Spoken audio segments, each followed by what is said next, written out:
bryllup i Godmorgen Danmark. Line og Nikolaj fra Kolding skal giftes, og hele Danmark får lov til at være med, når de siger ja til hinanden hos os i Tivoli. Vi følger med i Line og Nikolajs forberedelser til brylluppet og glæder os til at tude og kaste ris, når de siger ja til hinanden hos os den 6. august. I sidste uge der startede vi med at planlægge Line og Nikolajs bryllup, for som sagt så skal de altså giftes her i programmet senere på sommeren. Og i dag der er vi nået til dagen, hvor vi skal tage beslutninger, og det er en af de helt store, nemlig hvad for en kjole Line skal have på, når hun forhåbentlig skal sige ja til sin Nikolaj. Og til at hjælpe os med det, der har vi her til morgen Tanja Lykke, som er brudestylist. Godmorgen, Tanja. Godmorgen. Men i sidste ende, Line, så er det jo altså dig, der skal tage beslutningen her. Vi har legnet 4 kjoler op til dig her. Hvordan synes du sådan overordnet lige, at det ser ud? Det ser rigtig spændende ud. Ja. De er rigtig fine. Har du allerede på forhånd måske en favorit? Det vil vise sig, når jeg får dem på, tror jeg. Fordi det er svært at se, når de bare hænger der på ginerne. Ja. Tanja, du skal jo hjælpe os lidt, og du er jo som sagt brudestylist. Hvad er tendensen inden for brudekjoler i øjeblikket?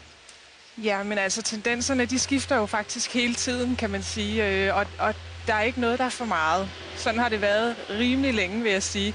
Og det kommer vi også til at se lige om lidt, når vi skal se kjolerne, hvor meget de ligesom varierer i stilarter og stoftype, og om de sidder nært, eller om det er den klassiske A-facon. Så der er altså mange forskellige faconer der at er vælge mange imellem. forskellige faconer, og man er også lidt våget med nogle forskellige længder og så videre. Så det er spændende at se. Men hvad er det, man skal tænke på, når det er sådan, man skal ud og vælge en brudekjole? Hvad er det første, man lige skal gøre sig klart? Man skal selvfølgelig skal man jo have en til at hjælpe sig. Der skal være en professionel til at se, hvordan sidder bysten, hvad har vi af talje, har vi brede hofter og armene, og de fleste brude, de kommer og siger, nej, jeg har sådan nogle tykke overarme, gem dem væk. Men der mener jeg helt klart, at hvis man finder den rigtige helhed og den rigtige kjole, så lægger man altså ikke mærke til armene. Så. Og det der med de tykke arme, det er nok ikke lige det, som der er Lines problem her. Hvad vil du mene, sådan en lille spirvip, som Line her, hun skal tage højde for, når hun skal vælge sin kjole? Altså, jeg vil mene, at vi skal passe på, fordi Line netop er utrolig slank. Så skal vi passe på, at hun ikke bliver gjort tyndere. Det er der jo ikke nogen grund til. Så få en kjole på, som får fremhævet og får givet nogle gode former, om jeg så må sige, uden at det skal lyde vulgært, men simpelthen får fremhævet, så du får en harmonisk figur i den brudekjole, som du skal have på. Og nu er det jo selvfølgelig mest kjolerne, som vi kigger på i dag, men kan man gøre andet altså for at få helhedslooket til at se harmonisk ud? Ja, selvfølgelig. Fordi nu har hun jo langt hår.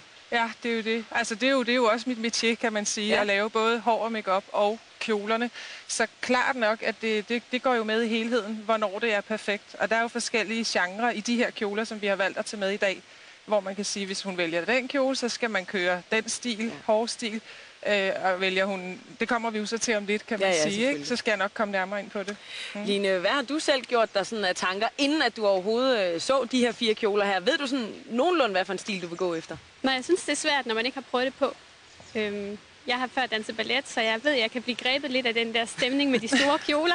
Så det bliver spændende, om jeg bliver lidt for grebet af det. Men nu må jeg se, jeg glæder mig til at prøve det. Har du siddet derhjemme og kigget utallige af bryllupsmagasiner igennem? Ja, det har jeg. Og klippet ud og sådan? Nej, det har jeg ikke. Nu vidste jeg jo, jeg skulle ikke røre en finger, jeg skulle bare troppe op her. Så prøve. Og det er jo selvfølgelig fordi, at vi har Tanja til at hjælpe os her til morgen. Men Tanja er faktisk ikke den eneste, som vi har til at hjælpe os her til morgen, fordi vi får nemlig også lidt hjælp af God Sommer Danmarks seere. Fordi her står de her brudekjoler altså så legnet op her på den fine røde løber. Det er kjole A, B, C og D. Og hvis du nu sidder derude og tænker, jeg vil da godt lige hjælpe Line med at finde hendes kjole, som hun skal have på sin store dag, så kan du faktisk gøre det. Du skal sende en sms ind til os, og det skal du gøre ved at skrive god, lav et mellemrum, og så skriv bogstavet på den kjole, som du synes, hun skal have på. Altså for eksempel god, mellemrum, A, og så send den til 1, 2, 3, 4. Og Line, sidst i programmet, så vil vi altså høre, hvad seerne de siger. Vil du have det med i dine overvejelser? Ja, det vil jeg da nok. Fordi det er svært at se sig selv med en kjole på. Så måske. Hvor mange brude har du hjulpet igennem tiden, Tanja? Det har jeg ikke tal på. Fordi det er så mange. Utrolig mange. Jamen, det kan jeg ikke sige. 1000 brude måske. Ja. Jeg har masser af erfaring med. Så lad os se.